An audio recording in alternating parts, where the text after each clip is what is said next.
Olá a todos, boa tarde. Primeiramente, eu queria dizer que é um prazer a gente estar aqui, né, comemorando os 10 anos do projeto Hipocracia, aqui junto com todos vocês e participando dessa, acho que aqui, na verdade, é uma grande festa, né, reunindo uma série de type designers de todo o Brasil e de pessoas que estão estudando tipografia. E hoje eu vim falar para vocês um pouco, para quem ainda não conhece, sobre o projeto colaborativo Crimes Tipográficos e um pouco da última vertente que a gente tem tomado, né, a última linha de trabalho que a gente tem tomado nos projetos da gente com tipografia, que geralmente utiliza o type design como instrumento para registrar a memória e a memória da gráfica popular. A minha área de pesquisa em design atualmente gira muito em torno da tipografia e do design vernacular. E é isso que muitas vezes eu tenho trazido para a minha prática profissional, para esses projetos paralelos que a gente faz lá no nosso estúdio. Bom, o Crimes Tipográficos, né, foi um projeto colaborativo que surgiu mais ou menos no ano 2000 em Recife, né? Inicialmente foi organizado por mim e por Damião. Nós éramos alunos da pós-graduação em design da UFPE, né, na primeira turma. E a gente teve a oportunidade de trocar ideias com várias pessoas na época. Uma delas, inclusive, foi a Priscila Farias, que foi para lá ministrar algumas disciplinas do curso. Então, muita gente dessa turma, né, ficou bastante empolgada com a parte de poder assim, colocar em prática muitos projetos tipográficos, né, e estar um pouco mais próximo desse universo que, alguns anos atrás, era tão distante da prática profissional do designer. Bom, dentre os nossos inspiradores, né, dos crimes tipográficos está a estética vernacular e o experimentalismo também, que podem ser percebidos em diversas fontes que a gente faz, geralmente mais fontes de Ingbetes ou fontes de título. Então, para vocês conhecerem um pouquinho, foi mais ou menos assim que começou os crimes tipográficos, né? Começaram com uma série de ilustrações tipográficas, né, brincadeiras de design com tipos, que o Damião Santana desenvolveu. Então, na época, lá no curso que a gente fazia parte, a gente começou a fazer camiseta com essas estampas e tal. Então a galera curtiu, assim, e a gente pensou, não, poxa, então, já que a gente está aqui também aprendendo tanta coisa nova sobre tipografia, vamos levar adiante isso, vamos começar a transitar em novos territórios e fazer também experimentos quanto a projetos tipográficos, né? Então os primeiros projetos da gente foram assim, coisas bastante experimentais, girando em torno de, como eu falei, fontes de Ingbetes e muitas fontes de título também, mas que a gente brincava à vontade. Por exemplo, escrevia uma fonte, um alfabeto no papel higiênico, escaneava e transformava aquilo ali numa fonte digital, ou desenhava com cola, letras. Então, assim, os experimentos mais absurdos a gente fez, e sem se preocupar assim, exatamente nessa primeira fase com aquele rigor de qualidade técnica, mas sim de experimentar as novas ferramentas para desenvolvimento de tipos digitais. Bom, aí para contextualizar um pouco, né, eu coloquei uma breve linha do tempo da tipografia aqui no Brasil e puxei para Pernambuco. Então, eu diria que a gente começou num cenário onde a gente inicia com diversos projetos tipográficos, mais com foco do experimental, né, nessa questão de os designers do Brasil estarem começando a conhecer os programas que são em que é possível você gerar fontes de texto, de fontes digitais. E hoje a gente chega num patamar em que a busca, assim, quem está trabalhando com tipografia hoje em dia, aqui, que tem mais essa preocupação mais técnica e trabalha a tipografia de uma forma mais profissional, é a questão do aperfeiçoamento técnico e da competitividade, né? De a gente produzir tipos tão bons quanto os do mercado internacional e tão competitivos quanto eles.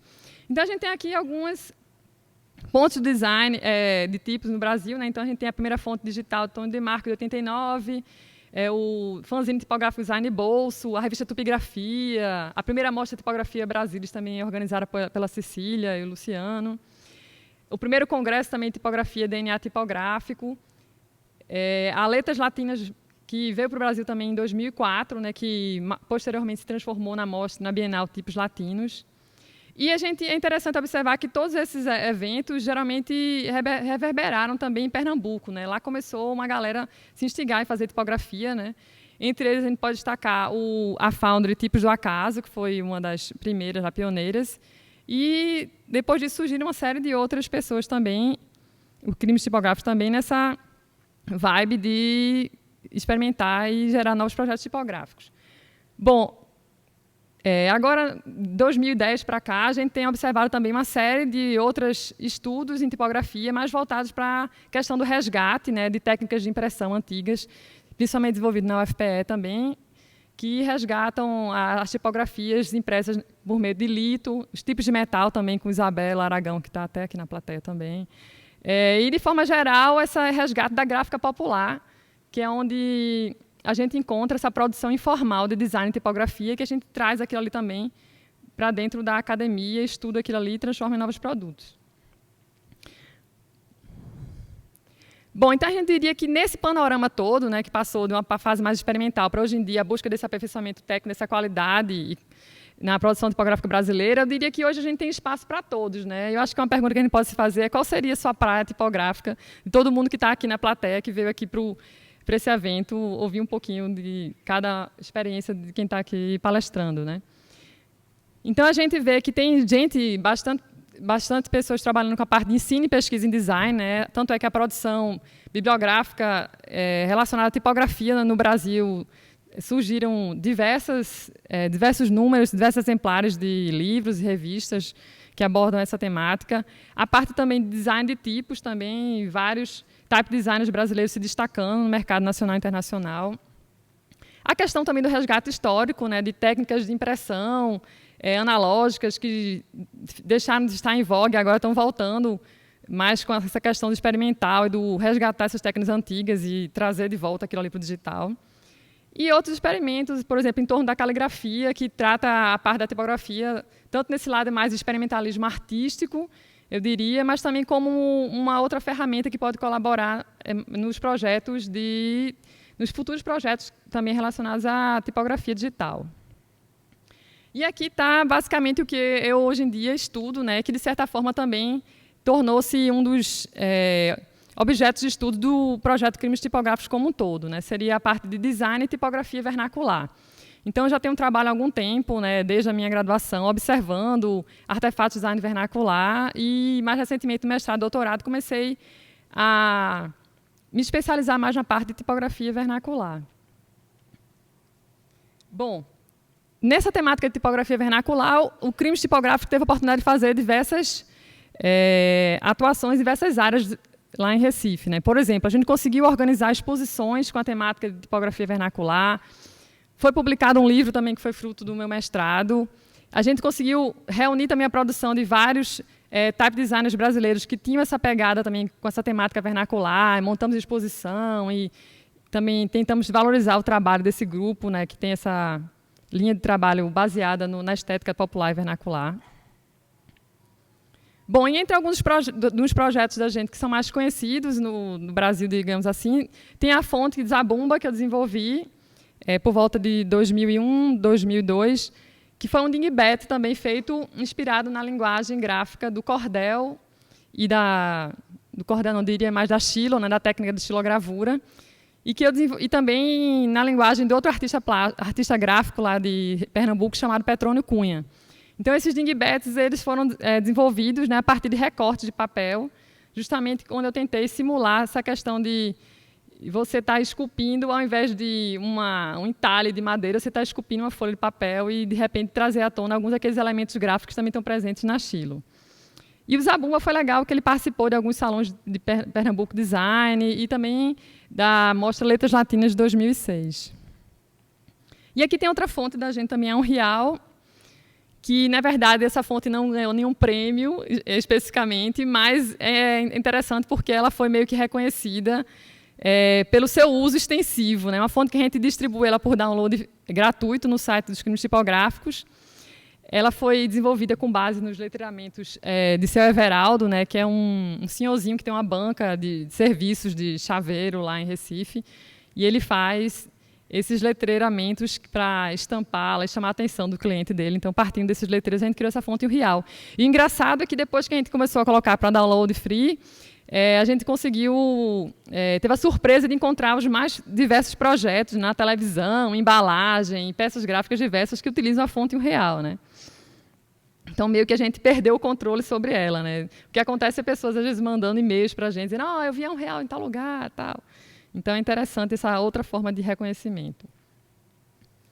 Bom, então, trabalhando com essa questão de trazer um pouco esse meu lado acadêmico, eu estava observando muito a parte de tipografia vernacular, né, por conseguinte, essa prática projetual nos crimes tipográficos, também de fazer fontes baseadas nessa linguagem, a gente começou a perceber que as paisagens urbanas podem revelar diversos elementos da cultura visual daquela região e que o type design pode ser realmente uma ferramenta de divulgação e preservação dessa memória, né? Então, eu diria que, atualmente, o trabalho da gente em tipografia está muito mais em cima de um trabalho de criação de fontes, mas para perpetuar e para registrar o trabalho que está aí desenvolvido nas ruas por letristas, pintores de letras anônimos ou não, né? Do que necessariamente um trabalho voltado para uma questão de comercialização de fontes extensiva, mas mais essa questão de resgate e memória. E foi engraçado que, há uns anos atrás, uns 2 anos atrás, a gente começou a descobrir que era possível trabalhar com essa parte de resgate e memória com o type design e que a gente poderia ter acesso a alguns editais de cultura, né, de promoção de projetos culturais em que a gente poderia enquadrar esse trabalho da gente. Então, foi aí que surgiu a ideia da gente montar um projeto chamado Iconografia das Carrocerias de Caminhão de Pernambuco.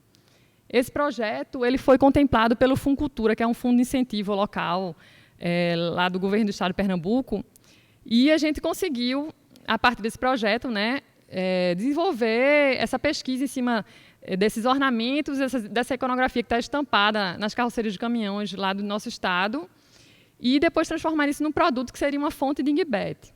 E agora é isso que eu vou falar um pouquinho para vocês, que esse foi o nosso projeto mais recente, que a gente lançou agora no início do ano. Bom, antes de entrar no projeto propriamente dito, também queria dizer que, por conta de a gente ter um projeto com um financiamento, com fundo, a gente tem certas limitações, né? Uma delas é o prazo. Então, assim, eu diria que a gente teve inicialmente, a gente tinha previsto fazer o projeto em 6 meses, esse prazo foi estendido para 1 ano, e a gente teve o ano 2012 completamente para a gente se dividir entre a parte de pesquisa de campo, daí ir atrás das carrocerias fazer esse registro, e depois de fazer essa parte de projeto e criação dessa fonte de dingbat com base nas carrocerias. Então, aqui tem uma imagem do nosso principal objeto de estudo, né, a carroceria de caminhão, mas com esse recorte local de Pernambuco. Então, para contextualizar também um pouquinho, eu trouxe aqui algumas outras imagens de carrocerias de caminhão de outros países, né? A gente vê que essa tradição da pintura em veículos e automóveis é talvez uma tradição muito antiga. Agora fica difícil a gente precisar exatamente o surgimento, porque não tem muitos registros assim, bibliográficos e estudos envolvidos em cima disso. Mas, se a gente for olhar a parte de registro fotográfico, a gente encontra bastante coisa na internet, né? Então, por exemplo, na Argentina, a gente tem a tradição do filete portenho, né, que começou originalmente justamente para ornamentar carroças e veículos, depois caminhões, mas que hoje em dia é trabalhado mais como... começou a transcender esse suporte do caminhão, começou também a aparecer em outros suportes, como desde tatuagens a outros produtos lá para promover a própria cultura argentina. Na Costa Rica também tem uma tradição de pintura em veículos, lá são as carroças da cidade chamada Sarche. Outros exemplos também a gente pode achar na Ásia, né, no sudeste da Ásia, por exemplo, na Índia e no Paquistão, onde a parte de ornamentação já é super mais, assim, diria, bastante expressiva, né, bem exagerada em relação com os nossos ornamentos que a gente tem aqui, pelo menos em Pernambuco. E entre tantos outros exemplos. A gente também consegue encontrar alguma coisa na África e, assim, só acho que basicamente na Europa foi que eu não fui muito a fundo, não consegui pescar alguns outros exemplos dessa técnica, né? E a gente também pode dar uma busca nisso aí pelo nome de truck art na internet, ou truck decoration. Você encontra também referências relacionadas a isso. Bom, para vocês terem ideia, aqui está o nosso estado de Pernambuco e a gente elegeu que iríamos visitar 4 cidades para conhecer, para fazer não só o registro das carrocerias de caminhão, mas também como conhecer as oficinas onde eram feitas aquelas carrocerias e ver de perto o trabalho daqueles artífices que trabalhavam pintando aqueles ornamentos. Bom, então a gente definiu que as cidades visitadas seriam Olinda, Recife e Jaboatão, que ficam no litoral lá, são mais próximas, e a gente iria para uma cidade interior que foi Caruaru. E durante essa concepção do projeto, a gente pensou por que não utilizar uma fonte de dingbat, né, como forma de registrar essa forma de arte tão rica, né? Já que um dingbat, eu acho que tem tudo a ver com os ornamentos dos caminhões, pelo menos de Pernambuco, porque tem algumas características semelhantes. Por exemplo, o dingbat ele reúne geralmente um conjunto de símbolos. A gente pode traduzir um conjunto de símbolos das carrocerias de caminhão de Pernambuco. Esses símbolos podem ser sintetizados em uma cor também, como uma fonte digital. E tem também a questão do gestual, né? Muitas pinturas de caminhão também são feitas na mão, na base do pincel, que de repente trazem alguns elementos gráficos que se fazem semelhança à questão da caligrafia também, de uma grafia mais expressiva. Aí aqui algumas imagens, né, que a gente selecionou dos lugares visitados. Então, em Recife, a gente visitou a central de abastecimento lá, chamada SEASA. Então, fomos diversas vezes tirar fotos dos caminhões lá. Algumas vezes a gente conversava com os caminhoneiros. Ah, e aí, com quem você fez aquela pintura? Tal. Então, tentava entrar um pouquinho nesse universo, não só se deter em tirar a foto e simplesmente fazer o registro visual, mas ir um pouco além disso. Na cidade de Olinda, a gente também conheceu uma outra fábrica que faz reforma de carrocerias, a Carrocerias Paraguaçu. Então, a gente conheceu um pouco dos instrumentos, né, das ferramentas que eles utilizam para fazer as decorações das carrocerias. Então, aqui tem umas imagens das formas de stencil que são utilizadas para eles fazerem as reformas das carrocerias. Como eles não produzem a carroceria do zero, então, acontece muitas vezes um caminhão chegar lá com uma imagem danificada, então eles têm que reproduzir a imagem que já está estampada na lateral do caminhão. Então, eles mesmos fazem manualmente as matrizes lá e retocam aquele caminhão que está danificado. Em Jaboatão, a gente foi em outra empresa, que aí essa empresa realmente faz a carroceria do zero, tanto a parte de marcenaria como pintura e a parte de decoração, que é a Carrocerias Progresso. E aí já tem um molde vazado em stencil, né, mais, diria assim, mais sofisticado, já é uma chapa de metal realmente vazada que eles utilizam. Eles já têm esse recurso dessa caixa para quando eles forem pintar com a pistola de tinta não borrar as outras partes da carroceria, né, não manchar. Então, já é um pouco mais organizada a produção. E em Caruaru, a gente ainda visitou outra empresa chamada Carroceria São Carlos, que lá tem um pintor letrista lá, não diria letrista, mas um pintor dos ornamentos, né, das carrocerias, que eles trabalham tanto com a técnica de stencil como a técnica de pintura manual. Então, lá a gente encontrou alguns elementos meio mistos, assim, que misturavam essas duas técnicas. Então, para resumir essa parte técnica, o que a gente encontrou, basicamente, foram 3 formas de produção dos ornamentos dos caminhões, né? A primeira seria do stencil, que seria a partir desses moldes vazados. Geralmente, cada molde para uma cor distinta, e eles vão sendo aplicados um a um na lateral do caminhão. E um detalhe interessante é que essas cores, geralmente, elas não se sobrepõem, né? São cores distintas. Tem outra ferramenta super interessante que a gente encontrou também nesse percurso, chamado carretilha, que é como se fosse, está nessa segunda linha da imagem aí, que é como se fosse a caneta do pintor de carrocerias, né? É um tubo, né, que ele armazena tinta, e na ponta tem esse disco redondinho que ele vai fazendo os desenhos com essa caneta para ornamentar caminhões, chamado carretilha. E, por fim, o próprio uso do pincel, né? Nesse caso, a gente tem um pincel aí com a ponta meio arredondada e com cerdas longas também utilizado no processo. Bom, quanto à diversidade dos grafismos que a gente encontrou, então, assim, é uma coisa de a gente ficar assim, louco, sem saber o que fazer com tantos grafismos tão diferenciados e como é que a gente ia resumir isso numa fonte digital. Então, tinha os módulos principais das laterais das carrocerias, tinha módulos secundários que adornavam geralmente as quinas das carrocerias, né? Tinha as lameiras que também já tinham outros elementos gráficos. Tinham inscrições na parte traseira da carroceria, tanto frases de caminhão, como algumas frases mais de teor religioso e proteção do caminhão, como a própria placa do caminhão que é reproduzida na traseira da carroceria. E aqui, para vocês terem uma ideia mais ou menos do posicionamento, né, desses elementos na carroceria, a gente tem aqui a parte da frente do caminhão, que é a boleia, e a parte traseira, que é a carroceria. Então, a gente se deteve na carroceria, mesmo porque na boleia do caminhão, no universo que a gente pesquisou, a gente não encontrou quase nenhuma ornamentação na boleia, a não ser pelos adesivos que já vinham de fábrica dos próprios caminhões, né? Então, você tem na carroceria o módulo principal, que é esse que se repete inúmeras vezes na carroceria. Você tem essas traves para amarrar cordas na parte superior do módulo principal, que também tem outros ornamentos, geralmente mais simplificados, feitos de forma manual. Tem o módulo secundário, que é lá na traseira, lá que seriam os cantinhos da carroceria, né? Tem a lameira tradicional, que são lameiras que são pintadas sobre estruturas de madeira que ficam sobre as rodas, né, as saias da roda do caminhão. E tem também outro artefato chamado lameirão, que seria uma lameira emborrachada grande que fica na traseira do caminhão, que vai de um lado ao outro. Sem falar no para-choque também, que tem diversas outras inscrições que a gente encontrou. Bom, diante dessa variedade tão grande, a solução para a gente conseguir levar adiante o trabalho e finalizar ele no tempo hábil foi a gente fazer um recorte nessa produção que a gente registrou. Então, a gente decidiu que iríamos trabalhar apenas com os ornamentos feitos de maneira por stencil, né, feito a partir da técnica do stencil. Se a gente observar os próprios veículos lá de Pernambuco, a grande maioria deles, tipo 9 entre 10 caminhões lá de Pernambuco, são ornamentados a partir de técnicas de stencil. Então, por conta dessa especificidade local maior e por conta também de questões técnicas para a gente tornar o trabalho mais executável, a gente definiu que iríamos partir apenas para fazer o dingbat a partir das estampas confeccionadas por stencil. Então, a gente começou a elencar algumas características dos ornamentos em stencil que poderiam depois ser úteis para a própria concepção e finalização do dingbat, né? Então, tem a questão da simetria dos desenhos, tanto no eixo horizontal como vertical, né? Basicamente, quase todos os elementos têm essa questão da simetria, um ou outro que foge um pouco. A questão também dessa combinação de matrizes diferentes de cores para formar um desenho final.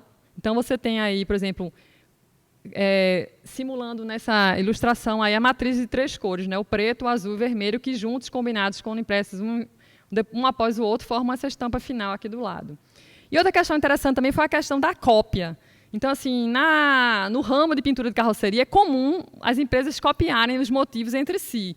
E meio que elas, assim, não estão preocupadas se o cara está copiando o modelo dele ou não. Então, assim, tem determinados estilos de ornamentos que a gente encontra em várias empresas diferentes, com pequenas variações. Então, a gente ficou pensando, poxa, e agora? Como é que a gente vai retratar isso no dingbat? A gente vai escolher um que é mais bem feito, vai ignorar os outros.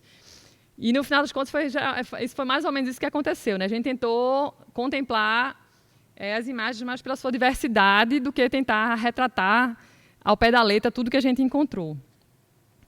Bom, e aí, durante o processo criativo do dingbat carroceria, surgiram várias ideias, né? Que também, no final do processo, a gente teve que dar uma resumida nisso e optar só por uma. Mas, inicialmente, a gente teve a proposta inicial, básica de fazer um dingbat tradicional, né, com os símbolos separadamente e tal, funcionando de maneira isolada.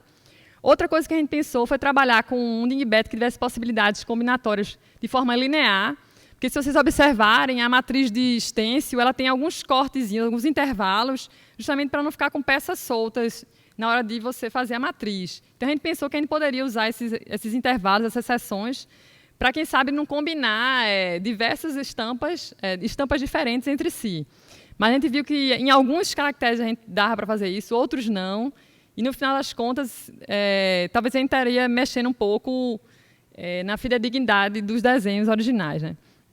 Outra ideia que surgiu foi fazer o dingbat em camadas, né, como se fosse uma layer fonte, que a gente pudesse trabalhar com cada cor num caractere diferente, depois você pudesse sobrepor, de repente, 3 estilos diferentes, que seriam cada um estilo, representaria uma cor daquele ornamento. E, por fim, a gente pensou, vamos fazer também uma fonte em 2 estilos. Uma seria stencil, a gente também pode fazer uma retratando as partes das pinturas manuais.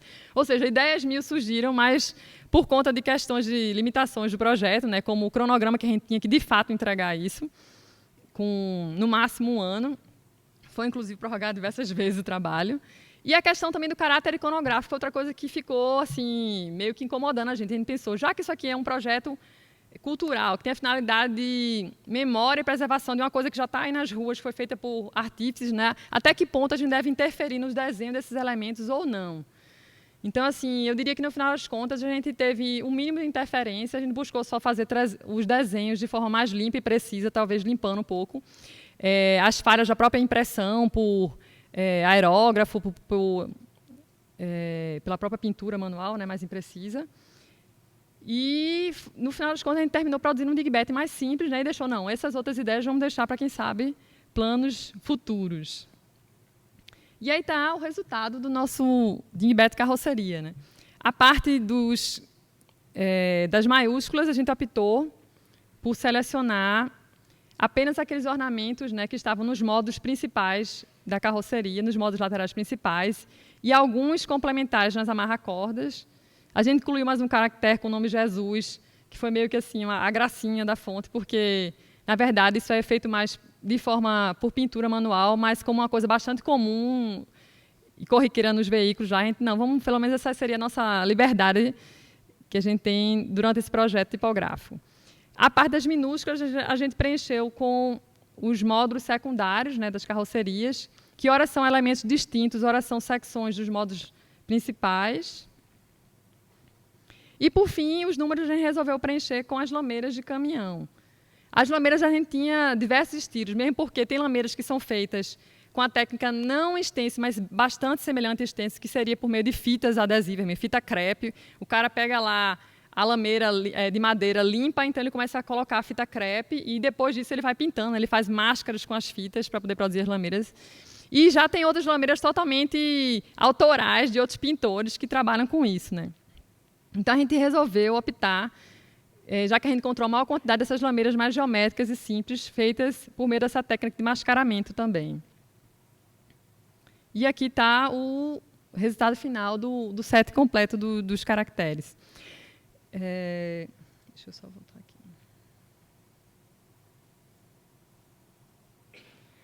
Bom, ao longo do trabalho também a gente definiu como a finalização, né, do projeto seria a gente lançar ele por meio de um site onde essa fonte for disponibilizada de forma gratuita, né? Algumas pessoas até questionaram, porque vocês estão distribuindo a fonte gratuitamente. Na verdade, como esse projeto foi fruto, né, de um projeto de incentivo cultural local, e esses projetos, geralmente, a intenção maior deles é divulgar justamente esses elementos e fazer com que outras pessoas possam ter acesso a isso, utilizar de forma extensiva, né, valorizando a cultura local. Então, a gente decidiu que, através da internet, a gente faria o download gratuito, né, e colocaria a pesquisa ali para quem estivesse interessado em consultar.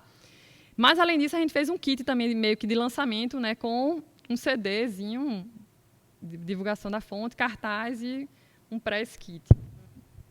Uma coisa interessante que eu não falei também é que, às vezes, a gente, quando vai analisar esse universo das carrocerias de caminhão, a gente imagina que é uma pessoa só que faz todos aqueles ornamentos, mas que, na verdade, nem sempre todos aqueles ornamentos são feitos no mesmo local. Você tem as empresas que produzem as carrocerias, né, que tem alguns pintores que são contratados lá, que fazem aqueles ornamentos padrões que são repetidos, mas já tem outros pintores, que são pintores letristas, que são, às vezes, encontrados em postos de gasolina, em pontos de carreto, digamos assim, e que são contratados para fazer aquelas frases mais expressivas e diria que até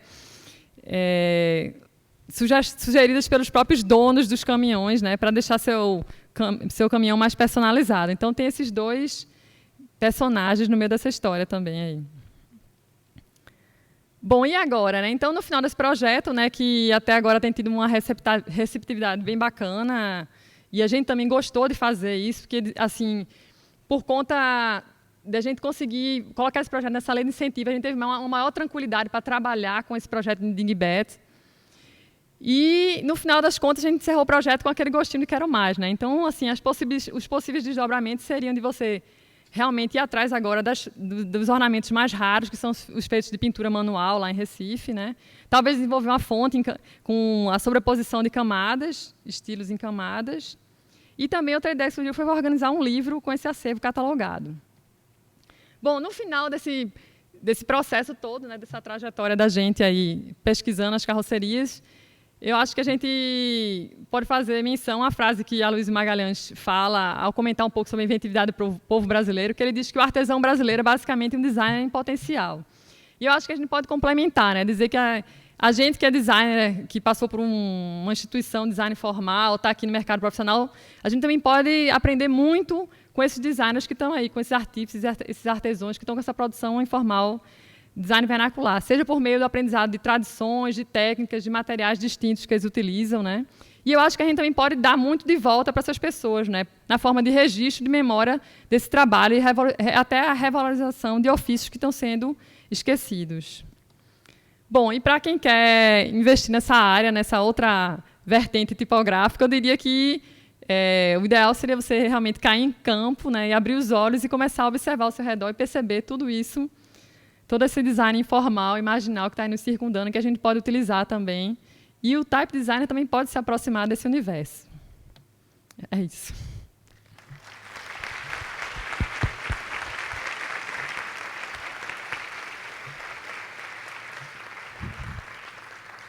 Obrigado, Fátima. Quem tem perguntas? Eu que agradeço também o Já convite. tem ali. Eu quero um kit, hein? Oi, Fátima. Eu tenho uma pergunta. Muitas vezes a gente passa, por exemplo, no mercado e vê um cartaz super interessante, vê que tem uma estética relacionada a isso, mas eu queria entender um pouco, pela sua investigação, como essa cultura do letrista ela é passada, e porque a gente sempre aspira às referências de fora, tem muitas escolas, sei lá, Bauhaus, escolas dos anos 20, que eles olharam para dentro e conseguiram criar um novo estilo, né, um grotesco, que seja. E eu acho muito legal nesse estudo, porque é o começo da gente estar olhando para dentro da nossa cultura e podendo podendo revelar o que a gente tem de mais interessante e criar uma linguagem efetivamente brasileira, assim, eu acho. Como que essa cultura é passada? Por exemplo, quando eu preciso de um letrista, como eu procuro esse profissional, né? Onde eles aspiram essas referências? Como funciona isso? Bom, durante esse trajeto todo de pesquisa, de mestrado e até durante o projeto das próprias carrocerias, né, a gente teve a oportunidade de chegar junto de algum desses profissionais e conversar um pouco. Mas eu diria assim que, principalmente, no que a gente levantou, a parte de transmissão de conhecimento desse ofício se dá mais pela questão de ou tradição familiar ou também pelo lado do mestre-aprendiz, né? Tem um cara que trabalha com letreiramento, então daqui a pouco ele tem um assistentezinho que está ali circulando ele na oficinazinha dele, daqui a pouco o assistente começa a ajudar ele, daqui a pouco é mais um profissional que trabalha junto com ele. Então, geralmente, é dessa forma que se dá essa transmissão dessa técnica. E o que foi mais que tu perguntou? Quando você elabora esses dingbats, não que sigam os padrões, mas quando eles são mais desenhos, qual o tipo de software você costuma utilizar? E só falar que tem mais 2 perguntas e já fechou. Tá. Não, o processo de desenvolvimento desse dingbat especificamente teve muita referência com base no acervo todo fotográfico que a gente trabalhou, né? A gente registrou ao longo dessa caminhada. Então, assim, a gente tem as fotos, essas fotos são passadas para um programa vetorial, sei lá, como Illustrator, e aí a gente fez os desenhos no Illustrator dos elementos, né? Dando, na verdade, uma limpada, não deixando a fonte totalmente com o desenho, com as imperfeições 100% da fotografia original que a gente tirou, e a partir daí a gente levou para o FontLab para finalizar. Foi basicamente esse processo, de forma resumida. Aqui o Fábio.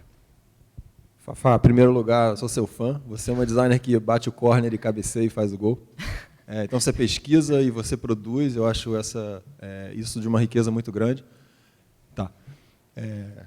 Eu queria saber se você chegou a devolver, no sentido de reapresentar esse projeto para os profissionais das oficinas depois de pronto. Você chegou a mostrar para eles, apresentou, o que eles acharam, qual foi a reação? Pronto, esse é um ponto interessante. Ainda não deu tempo de apresentar para eles, mas assim, a gente já separou os materiais também para levar de volta para essas empresas que confeccionam as carrocerias, porque assim, no momento que a gente foi fazendo a pesquisa, até falando informalmente com os próprios artesãos, né, a gente começou a falar, poxa, se a gente produzisse uma fonte e de repente tivesse esses elementos todos, o que é que vocês iam achar?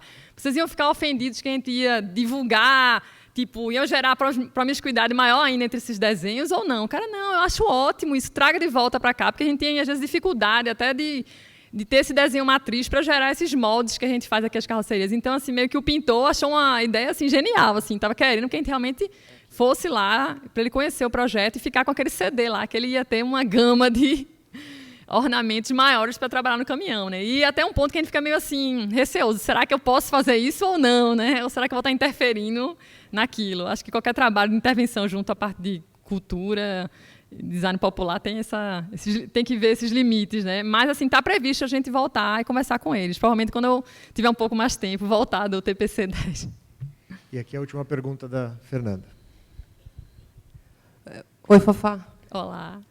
Bom, Fernanda Martins, na verdade, a minha pergunta vai um pouco no sentido da do Fábio, e talvez seja mais uma dúvida, uma reflexão, do que uma pergunta.